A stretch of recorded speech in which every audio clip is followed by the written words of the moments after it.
Hello મિત્રો, કેમ છો બધા? મજામાં તો મજામાં તો આજે આપણે કર્યું છે બ્લોગ સ્ટાર્ટના. હું જેવું થોડું કામ પતાવવા માટે, કારણ કે ઇફતારીને થોડીક વાર છે તો આપણે બ્લોગ શૂટ કર્યો ઇફતારીના ટાઈમે, કારણ કે થોડું કામ હતું એના માટે કહીશ.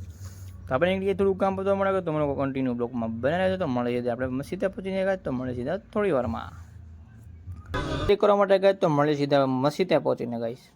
તો મસ્જિદે તો પહોંચી ગયા હતા ને આપણે આવી ગયા પછી ઇફતારી કરવા માટે વજુ કરી લીધું. વજુ કરીને બેસી ગયા આપણે ઇફતારી કરવા માટે. કહીને બાપુ દુઆ માંગે તો દુઆ માંગી લીધી, પછી કરી લીધું આપણે ઇફતારીને મળે સીધા થોડી વારમાં ગાઈશ. તો બ્લોગ શૂટ કરવાનો કંઈ ટાઈમ રહ્યો હતો ને પછી પહોંચી ગયા આપણે ઈશાની નમાઝ પઢવા માટે ગઈ તો મળે સીધા આપણે ઈશાની નમાઝ પડીને ગઈ. તમે લોકો કન્ટિન્યુ બન્યા રહેજો ગાઈશ. પછી નીકળી જાય પછી ઈશાની નમાઝ પડીને સોડા પીવા માટે ગઈને સોડા પીને આવી ગયા સીધા આપણે 12 ચક્કર લગાવવા માટે ગઈ. તમે પણ જોઈ શકો છો આ એમ પોતે ગઈ ગામ આખું ગોતે મારા અક્કલ લઈ જાવ ફૂલ બાકાજી ગઈ. માયા રમજાનને પૂરો થવા 2 દિવસની વાત છે, કારણ કે 2 રોજા બાકી છે. હવે જેટલો બ્લોગ શૂટ થશે એટલો કરશું, કારણ કે આપણે 30 દિવસનું ચેલેન્જ લીધું હતું. કે ચેલેન્જમાં એવું હતું કે 30 દિવસમાં રોજા રહેવાના હતા. જેટલા રોજા રહી શકી જેટલા બ્લોગ શૂટ થશે એટલા કરશું ગાઈશ. તો પહોંચી ગયા સીધા આપણે ઘરે જવા માટે ગઈ તો મળે સીધા ફરી વાર નેક્સ્ટ બ્લોગમાં. તો thank you for watching guys, bye bye.